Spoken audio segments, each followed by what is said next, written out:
We have a crisis in the world, tremendous crisis, and also crisis in our consciousness, in us. I see the urgency of change, radical revolution, mutation in the mind. I see it. It is necessary. There is complete quietness of the mind, and that which is silent has vast space. Only then that which is nameless comes into being. This is Urgency of Change, the Krishnamurti podcast.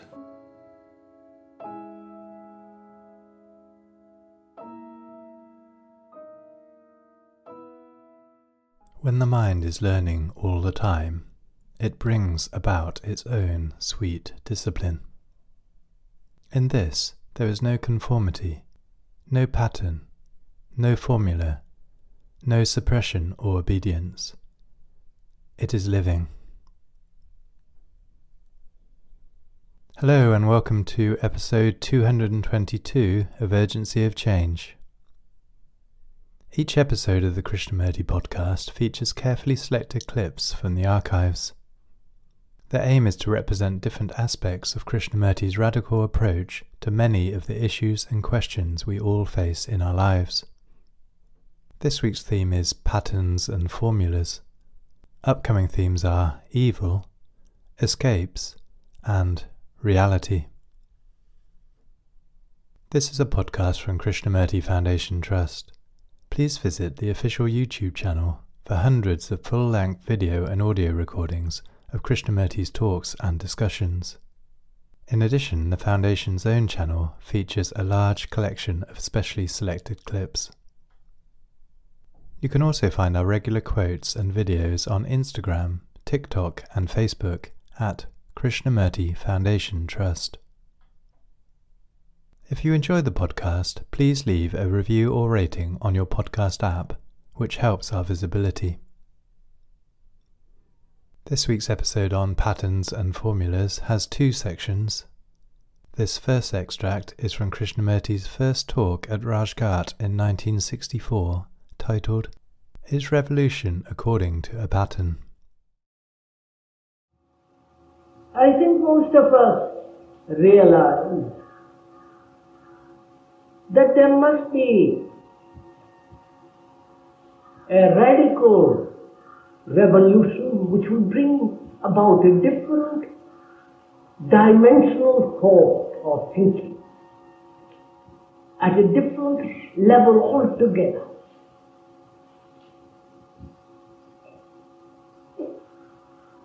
Because we can't go on as we are, as we have been, repeating a pattern and functioning within a pattern. And a behavior or conduct within a concept.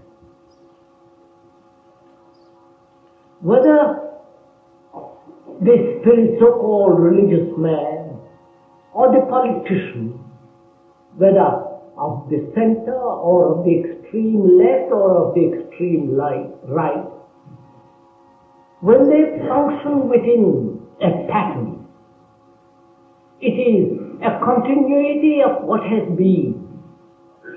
And I think most of us are aware that this repetitive revolution is no revolution at all. And one observes in the world, perhaps more so in this country, the deterioration that is going on at all the levels of our existence. And observing this phenomena unemotionally and in no way sentimentally, one naturally inquires if there is not a different a way, a different approach to this whole issue of human existence and relationship.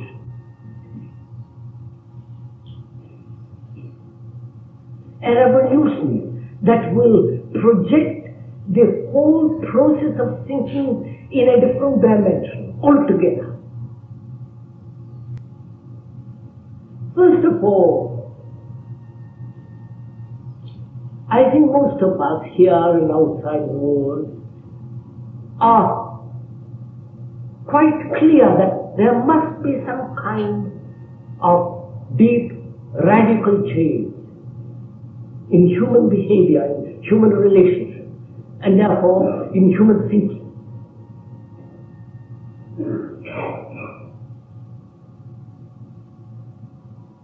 And how, in what way is this revolution to take place, and at what level?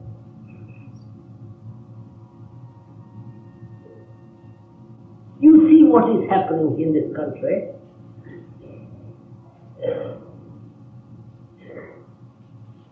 Industrially, probably it's very advancing a great deal. Scientifically,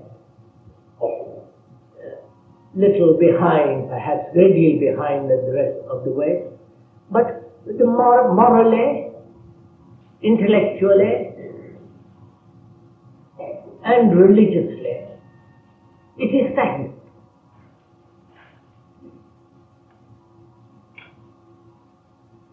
And I'm not saying something foreign, something sorely outrageous, but this is an obvious daily fact. And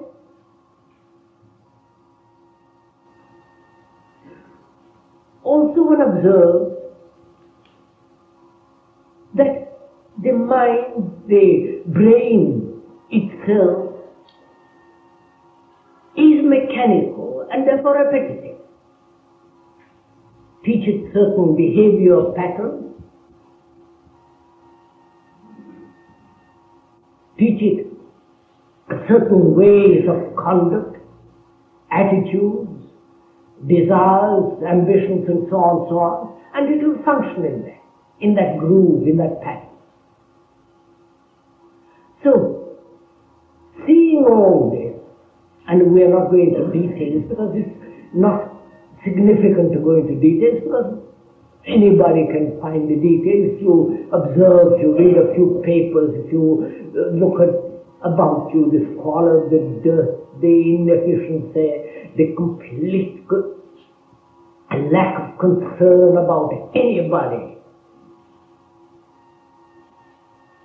the utter lack of affection, love, the perpetual repetition of phrases, ideas, theories that there is not God, this, doesn't things. The socialist pattern, the religious pattern, the communist, and so on, so on, so on. Now, seeing all this, one realizes that there must be a change, a radical change in the quality of the brain itself.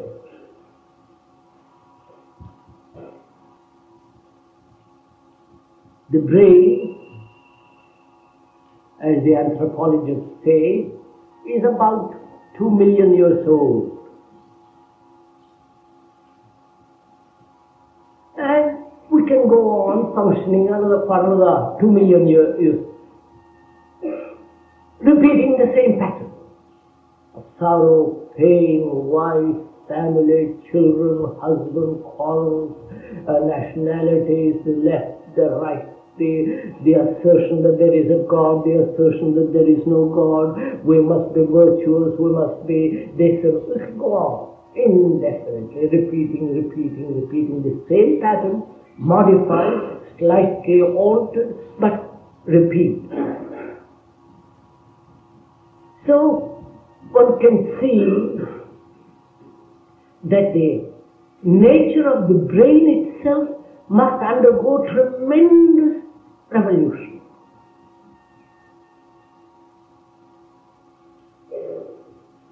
Not as an individual who is concerned about his particular little brain, but as a human being. I do not know if one can so differentiate between the individual and a human being. At least I want to differentiate. When we are talking about change, we are always talking about the individual change. That is, you changing and I changing. That is, in our little brain, bringing about a different activities, establishing different patterns as an individual.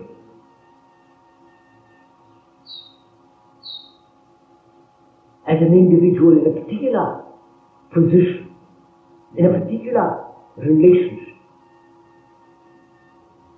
The individual that has been struggling to become a little better, a little more, having a little more character, more brave, or a little more kind and so on, better job.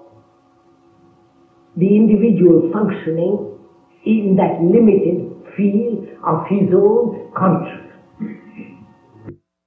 An individual. And in that little conditioned existence, he does if he's at all alert, aware, he does something to bring about a transformation by action of will, by control, by suppression. He's doing something all the time within that limited field of his own existence. And that is we call the individual, who is opposed to the collective. The collective being the many, the society, the nation, the race, and so on, so on, so on. Now, is there such an individual at all? Or is only an artificial division between the collective and himself?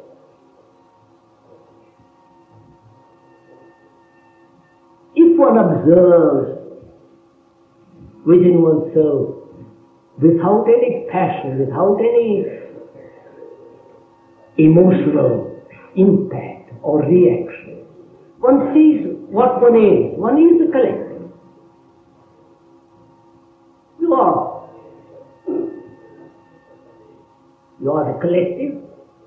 You are the result of your environment, of your society, of your religious dogmas, your religious pressures, the climate, the food, the sun, the whole thing. Not you as an individual, but a collective group. Now, there is only an individuality, there is only a human being, a total human being outside this pattern of the collective and the individual.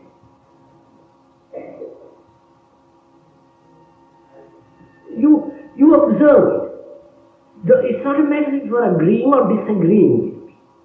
And then that is no meaning at all. Because we are not here discussing theories with which, or opinions with which you agree or disagree. We are discussing, we are looking at facts. And about facts you can't dispute.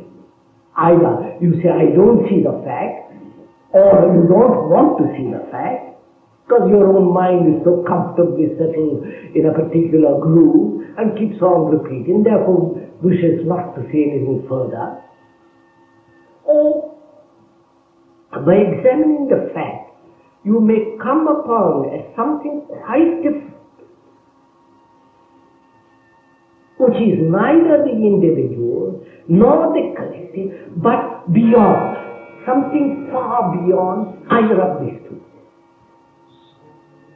And it is only the discovery of that we feel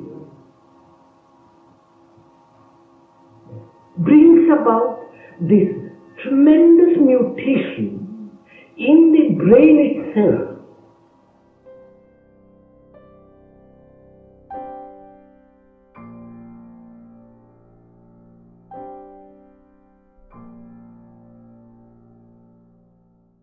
The second and final extract in this episode is from the fourth talk in Bombay 1964, titled Freedom Without a Pattern or Formula. Across the river, there was a man singing.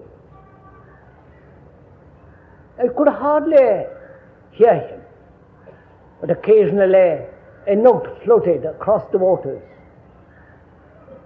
It was really a very beautiful evening, full of charm, strange silence that comes when the sun is about to set.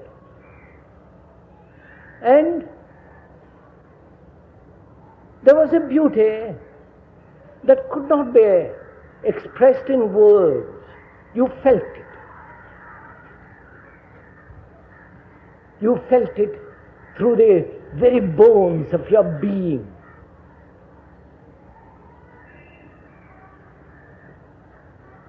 You saw that river every day, and you saw that sun every day and the moon. But that evening, there was a charm, full, quiet, and extraordinarily mysterious.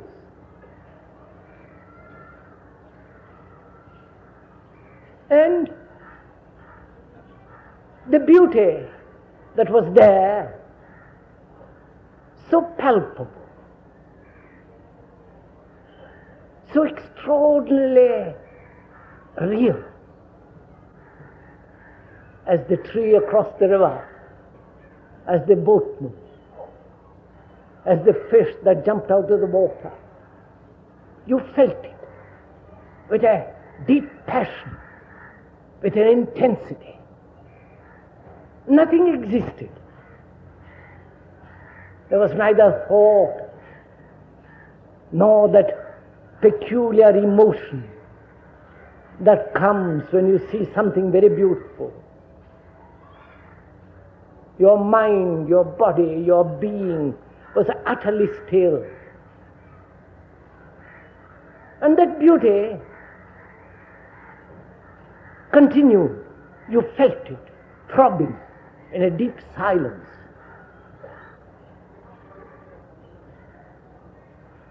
It was a beauty that had no emotional quality in it. There was no sentiment. It was naked, strong, vital, passionate. There was no sense of any sentimentality.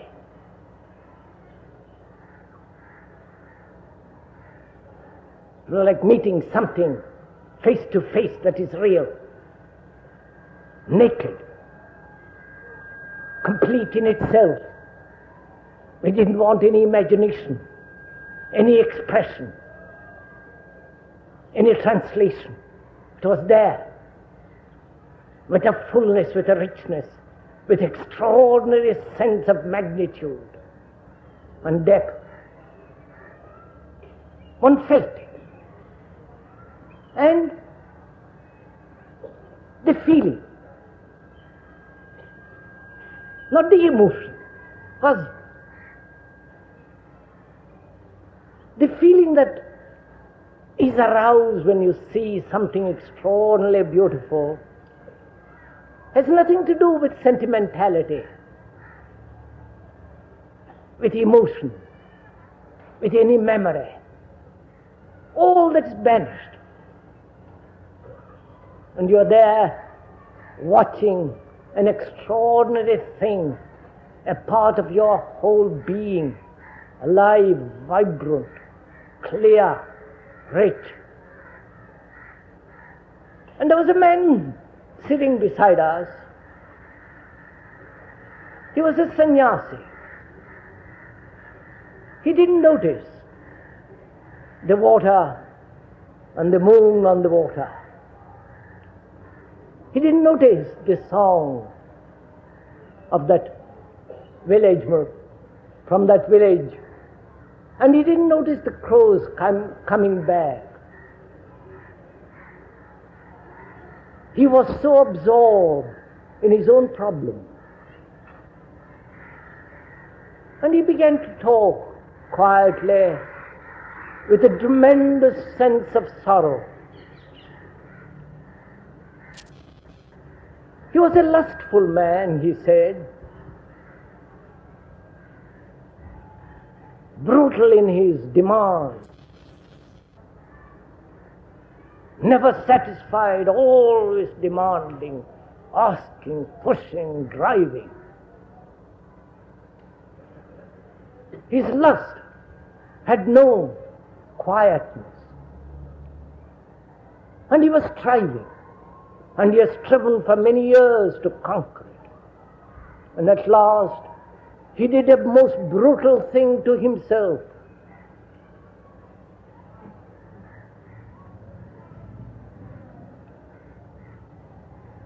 And from that day, he was no longer a man.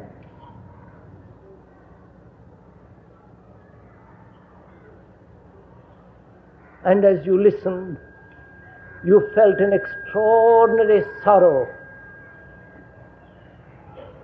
a tremendous shock that a man in search of God could mutilate himself forever.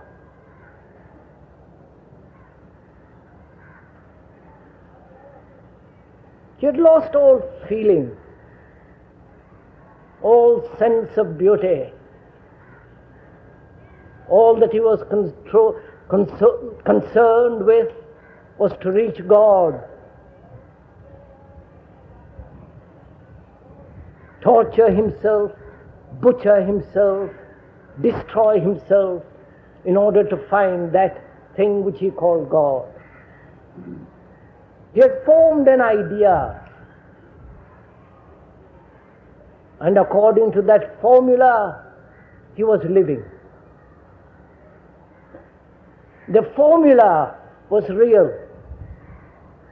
Not what he was seeking, not what he was trying to find out.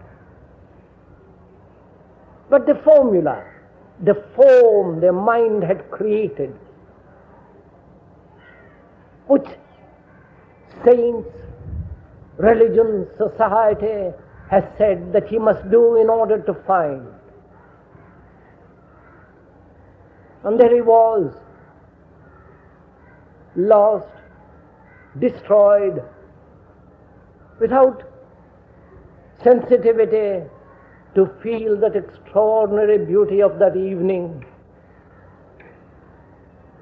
And as it got dark, the stars came out full, wide, with immense space, and he was totally unaware of it.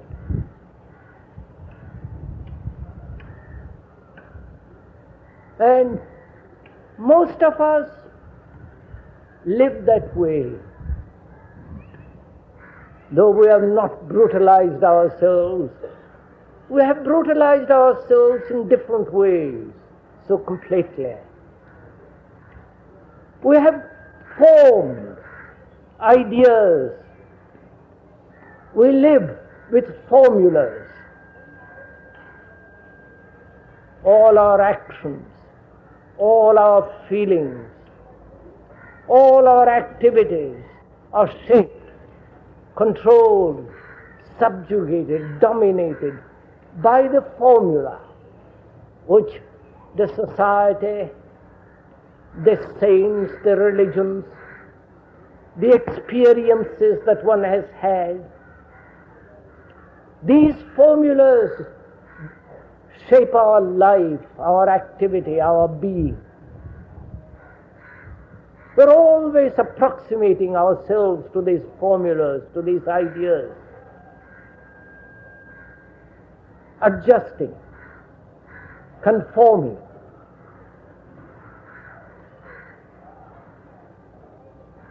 And when these formulas become very strong, as it is the case with most people,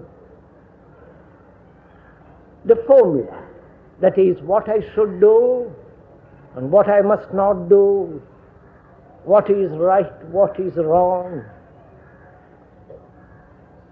the pattern having been set,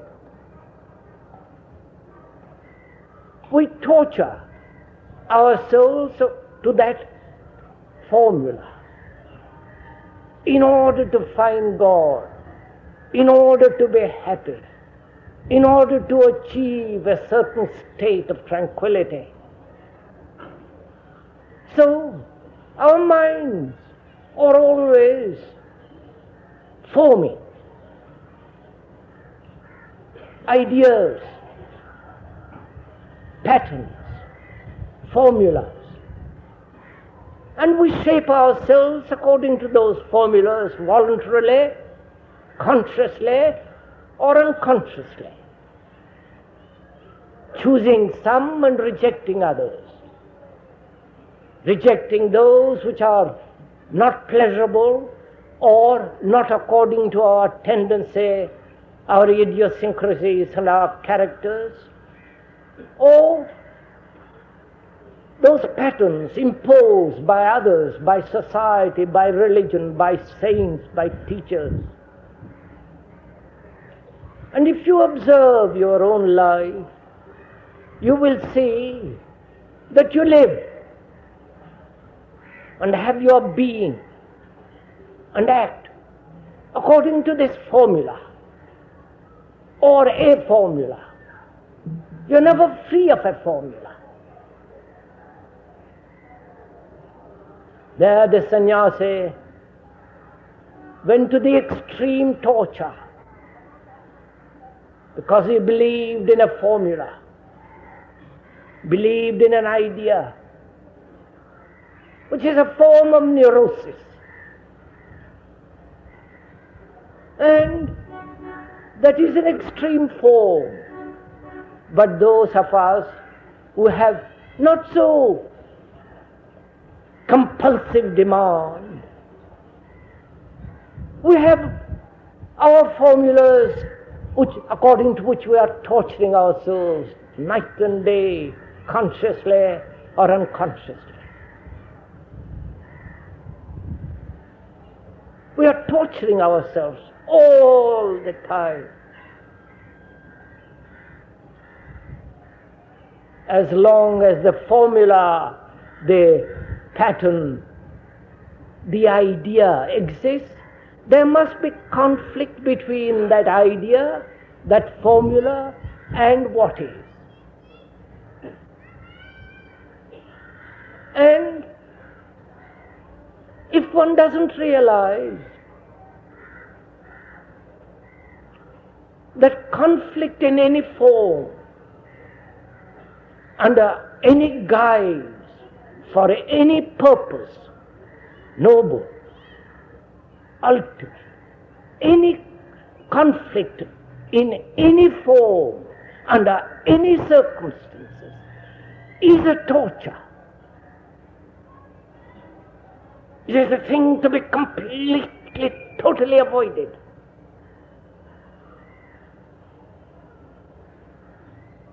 Not that one must yield to what one wants. That is rather juvenile and not worthwhile even to go into. We torture ourselves with what we should do, with what might be, what has been, and never facing what is.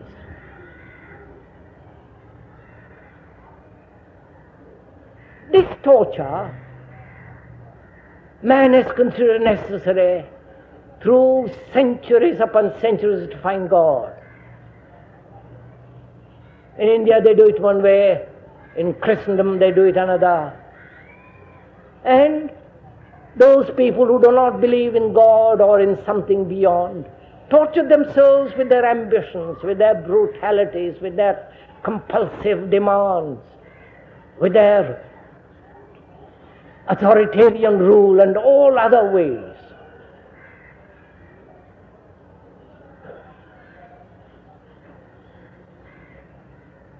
Now,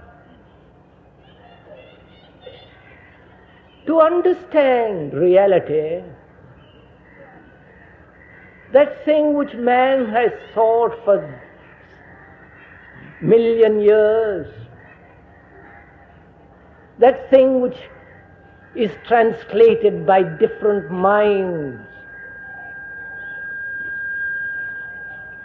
by different people with different tendencies, under different cultures and civilizations. That thing which is not completely reachable by a mind, which is merely tortured. First, it seems to me, that thing can only be realized when the mind is completely normal, completely healthy, untortured by any discipline, by any enforcement, by any manner of any kind of compulsion, imitation. Because the mind must come to it with youth, with freshness, untrammeled, unscratched, innocent, vital, healthy, completely original. Otherwise, it will never find it. Because the gods, the real gods, not the gods that the man has made up, the real truth does not want a mind that has been destroyed, petty, narrow, shallow, imitative. It wants a healthy mind to appreciate it. It wants a rich mind, not with knowledge, with innocence.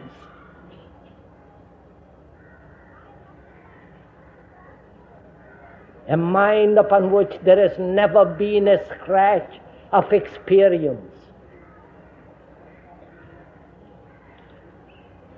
A mind that is free from time.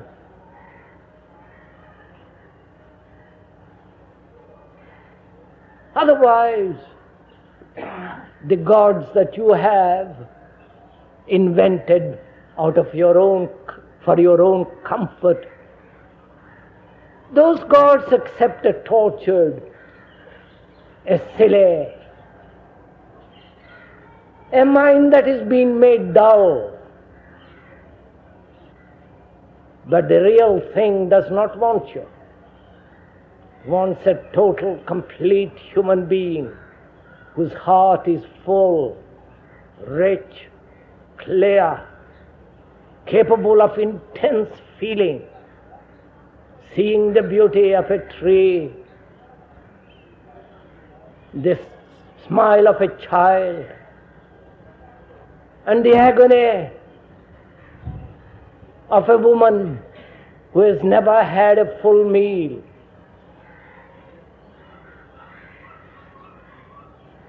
Unless you know this extraordinary feeling, this sensitivity to everything, to the animal, to the cat that walks across the wall,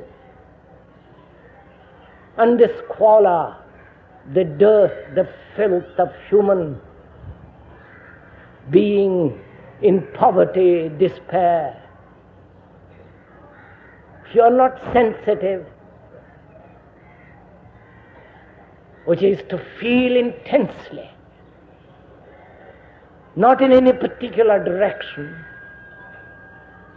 not an emotion which comes and goes, but to feel sensitive, with your nerves, with your eyes, with your body, with your ears, with the voice, with the things sensitive completely, all the time. Unless you are so completely sensitive, there is no intelligence. Intelligence comes with sensitivity and observation. Sensitivity does not come with infinite knowledge and information. You may know all the books in the world, read them, devoured them, be familiar with every author, know all the things that have been said. But that does not bring intelligence. What brings intelligence is this sensitivity, a total sensitivity of your mind, conscious as well as unconscious, of your heart with its extraordinary capacities of affection, sympathy, generosity. And with that comes this intense feeling for the leaf that falls from a tree, with all its dying colors.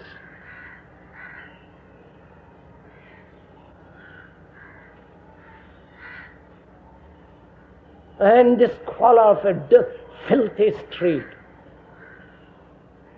To be sensitive to both. You cannot be sensitive to the one and not be sensitive to the other. You are sensitive, not to the one or to the other. And when there is that sensitivity, with observation there is intelligence. To observe, to see things as they are without formula, without opinion, to see the cloud as the cloud, to see your own deep thoughts, secret demands as they actually are, without interpretation, without wanting them or not wanting them, just to observe, just to listen to the secret wishes, and to observe as you sit in a bus the passenger, the other passenger, the way he behaves, the way he talks, just to observe. Then out of that observation there comes clarity. Such observation expels every form of confusion.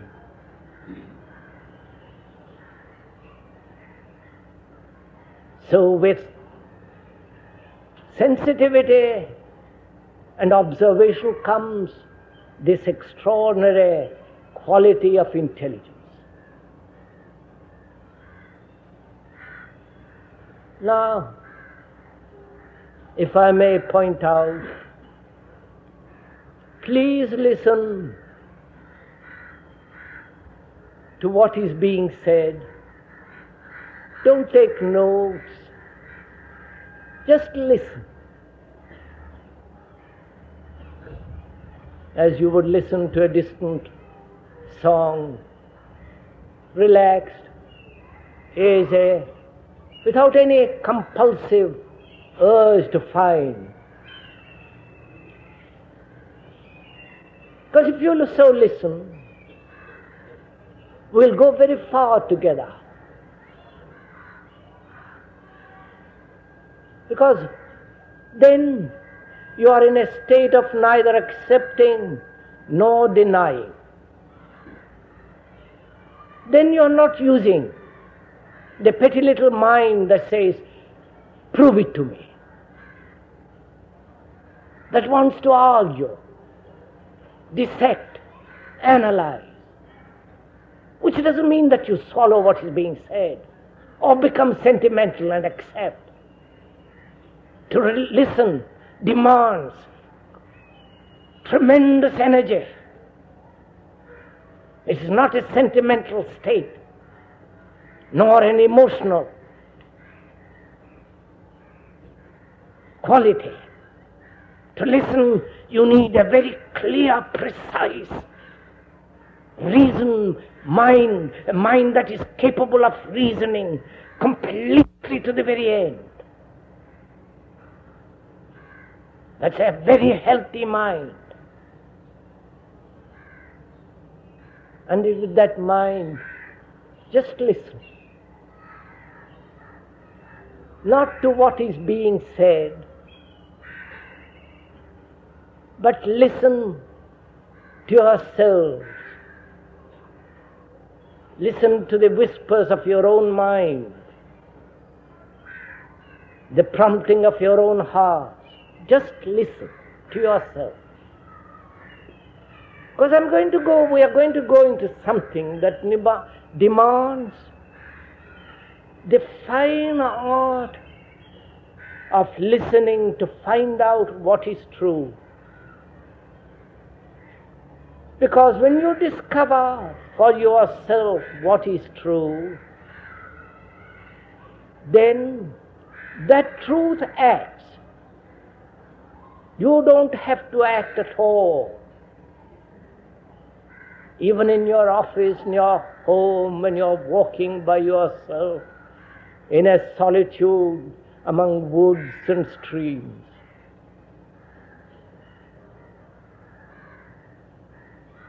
That truth which has been discovered by you, not repeated by you, because you have heard somebody else say it. Find, when you discover it for yourself, that is, when you discover what is true and what is false, when you discover for yourself the truth in the false, and the truth as truth, then that extraordinary thing has a quality of explosion. And that explosive quality heals and brings about action out of that pure health and clarity.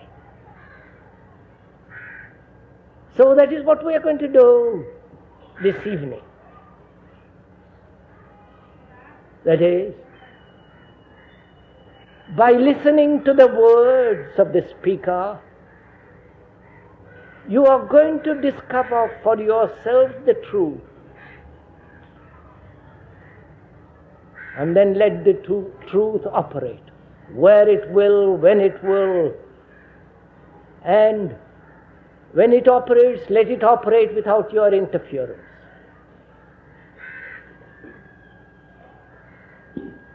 As we were saying,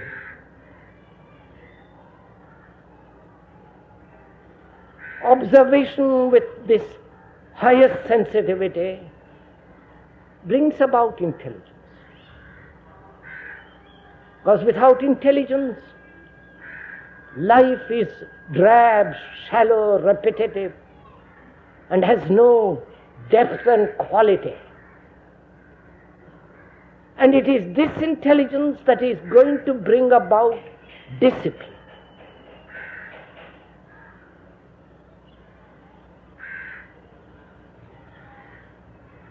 Discipline, the origin of that word, to discipline means to learn, not to conform, not to follow a pattern set by yesterday or by 1,000 yesterdays or by the formula of tomorrow or 10,000 tomorrows.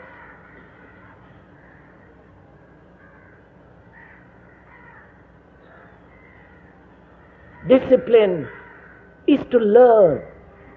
To discipline is to learn, not to conform, not to obey, not to accept, not to torture yourself by a pattern, by an idea, by a formula.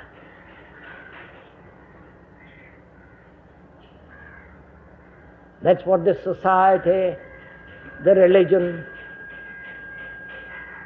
the technological job, everything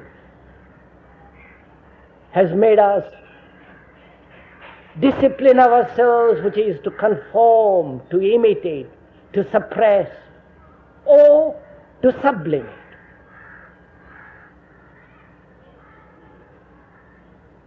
That has not brought us clarity, freedom from confusion,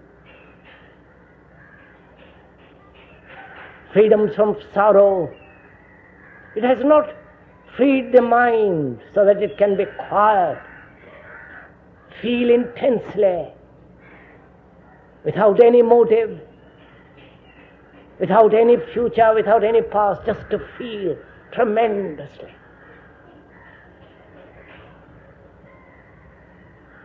So we know the tortures of discipline, from the most insignificant thing as smoking, and to give up smoking. What extraordinary conflicts you go through about a little thing, just to give up smoking. Though the doctors, the governments have said it's bad for you, may bring cancer, the fear, the punishment, and yet you go on. And yet you, in that very act of going on, there is conflict. Because you know you should not, for your health, for various reasons, and yet you go on. Because you become a habit.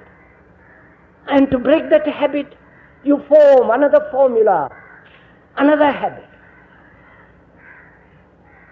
So you have another formula, another idea. And that's where we live. Always in a state of conflict. Always breaking down one habit and falling into another habit of thought, of feeling, of sensation, of pleasure. The sexual habit, the drinking habit, the habit of seeking God because you are miserable, which is an escape from reality, they're all the same.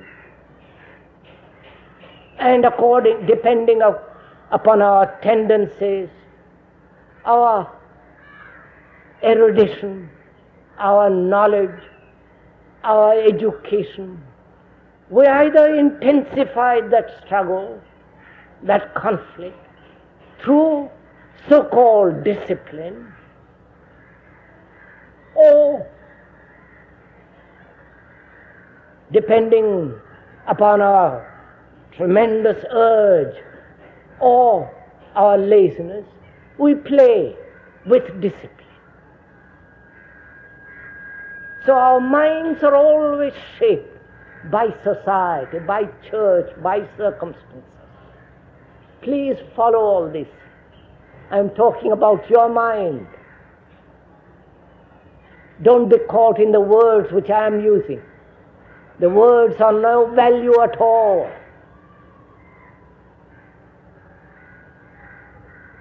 Word is a symbol. Word is a means of communication. It's like the telephone. And if you use the telephone, you don't worship the word. What the telephone conveys to you is important.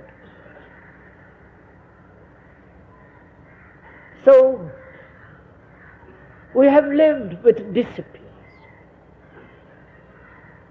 with the mores, with the custom, which we call morality. The what should be and what should not be. This is the pattern of our existence. a tortured, ugly, ever-endless strife and misery.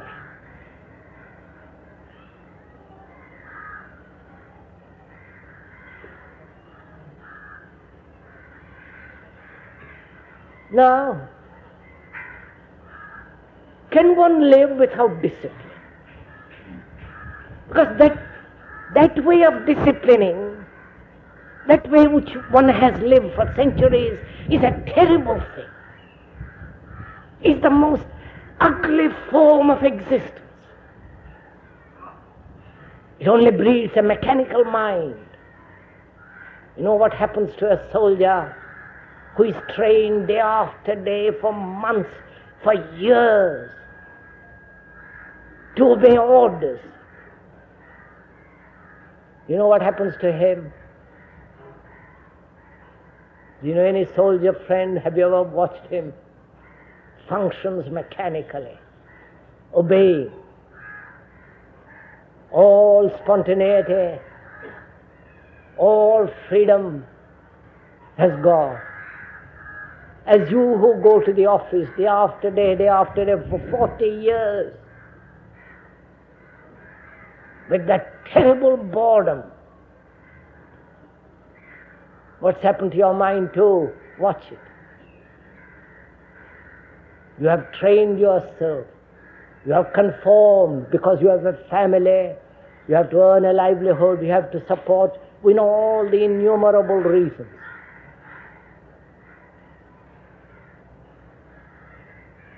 So you have to find out how to live in this world which demands a livelihood, which asks that you do things day after day, regularly, efficiently, constantly, that you have your own lustful desires, sex, and not to make it into a habit, and all the other urges that create habits. How to live in this world? Please listen to this. How to live in this world surrounded by all this with complete freedom, without a formula, without twisting the mind, shaping it to conform or be shaped by society. Because a disciplined mind, in the sense, a mind that conforms, a mind that accepts, the mind that follows, imitates, suppresses, such a mind is a stupid, dull, crippled mind forever. It's a dead mind. Whether it be the mind of the holiest of the sannyasis, or the poor, wretched woman, or the man who steals.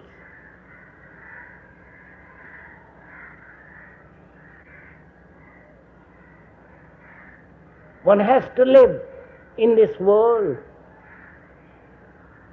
without that kind of discipline. Because that, you understand it, you see the truth of it. You follow? You see what a discipline implies: conforming, imitating, suppressing, controlling it to live within a certain framework, within a formula, within a pattern. Whether it is established by society, by religion, or by your intellectual capacity or experience. Every form of discipline according to that kind is deadly, destructive. It makes the mind useless. You may function as a machine, but you cannot possibly, under any circumstances, find out what is true. Because truth demands freedom. That is, it demands intelligence.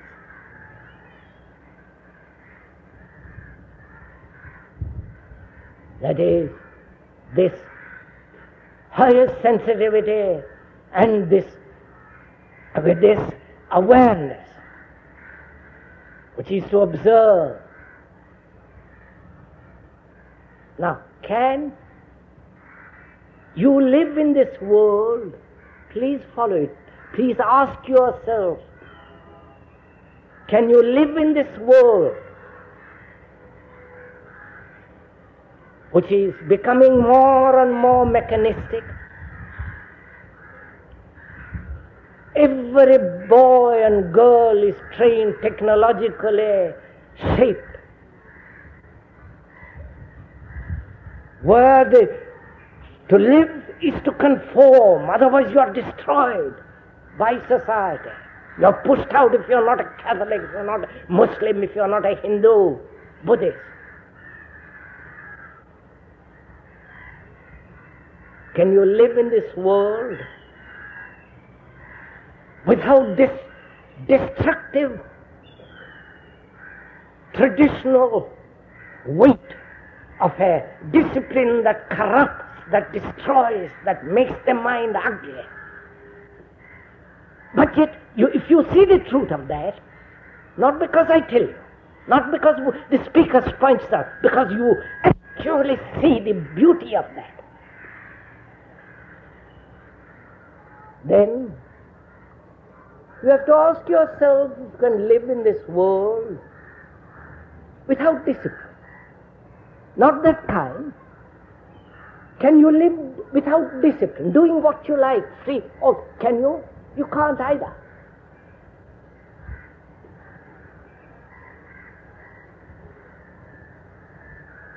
If you do, you will be in a constant state of endless conflict.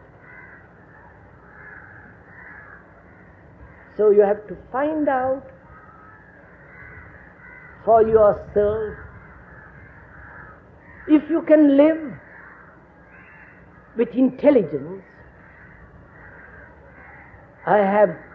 We have explained what we mean by intelligence.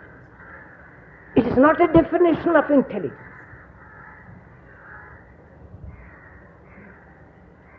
It's not that you're going to repeat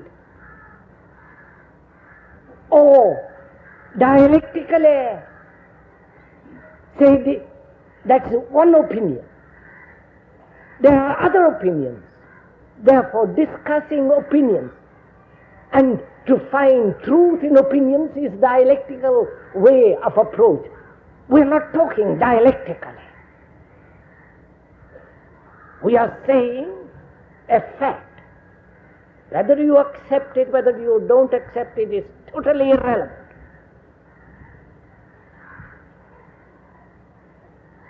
Whether you say, that's your opinion. There are other opinions. We are not discussing opinions. There is no truth in opinions.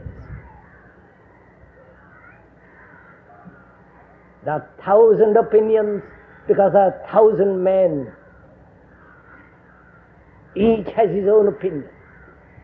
So we are not dialectically, which is trying to find out the truth of opinions by analysis.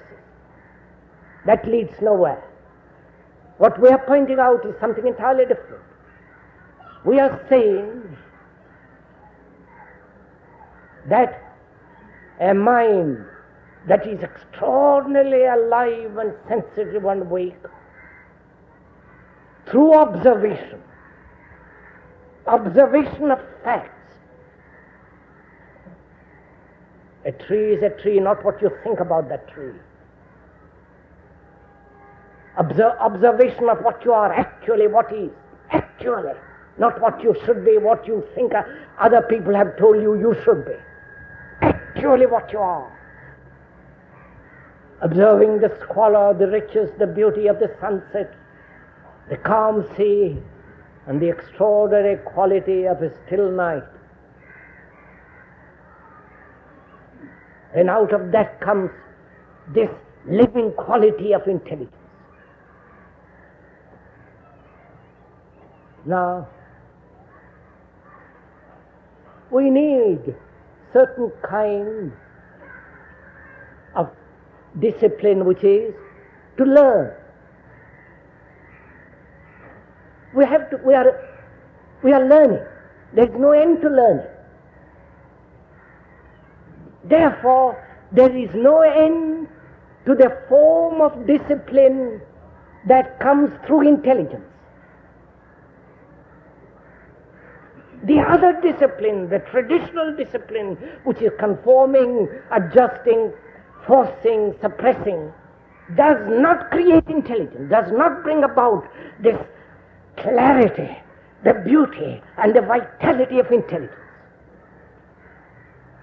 But where there is intelligence fully operating, active, then out of that intelligence comes the discipline which is constantly learning. To learn anything about a motor, about your job, how to cook, how to wash dishes, anything. To do it properly, efficiently, you have to be learning all the time. Now, if you are learning all the time, not saying, I have learned, and what I have learned is good enough, and therefore whatever happens is going to be more learned and added to, then you cease to learn. But if you are learning all the time, then that mind that is learning all the time brings about its own extraordinary sweet discipline, in that there is no conformity, in that there is no pattern, in that there is no formula, suppression, obedience. It is living. And every living thing creates its own easy, swift, free efficiency of learning. From that comes the beauty of a mind that is so clear, and therefore it needs no discipline. If you see this, see in the sense, not merely hear what has been said, but if you see with the inner eye, with the ear of the mind, then you will see for yourself the old traditional rotten thing called discipline. I am using the word expressly, rotten, because look at your own minds, how shallow, dull, insensitive it has become. If you understand this thing called discipline, which has made man into an ugly thing, then if you see the truth of that, it will drop away from you. You don't have to do anything. You see it only, the truth of that, the falseness of that, only when you are highly sensitive. And with that sensitivity and clarity, observe this whole formulation of discipline. Then you are out of it. But you cannot live doing what you want, because your desires vary from day to day. One desire being fulfilling itself demands is satisfied with it, becomes dissatisfied, and seeks another.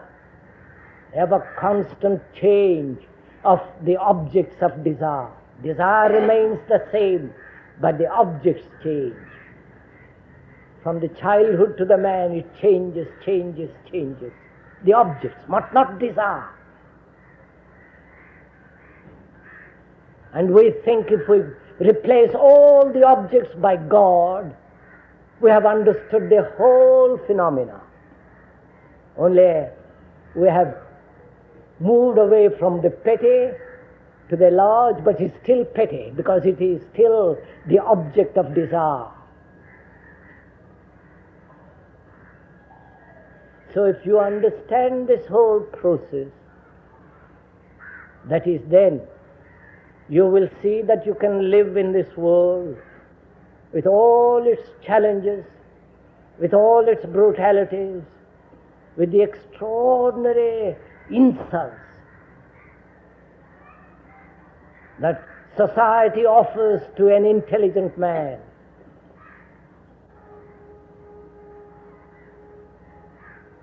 Then you will see that you can live functioning as a human being with intelligence, efficient, clear, unconfused. And you can only live that way if you understand how the mind forms, shapes an idea, and that becomes the formula and according to which you are going to live. We create formulas because it gives us self-identified continuity. We create formulas because it gives us a sense of worthwhileness.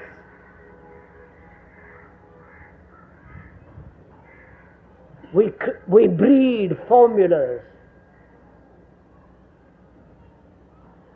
because it gives us a sense of action, a sense of doing something. It's like a man who wants to help people. He has a formula that he must help, and that he knows what it is to help.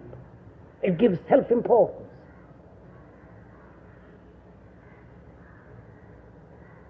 And in that help, he's exploiting others for his own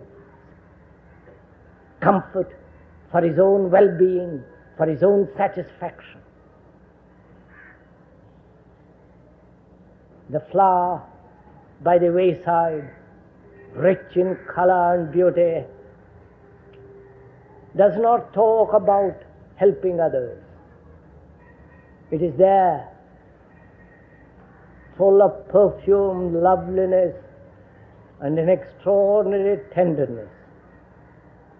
It is for you to go to it, smell it, and enjoy it. It doesn't talk about help. But we who want to be active, like with our petty little minds, identifying ourselves with 10 different activities,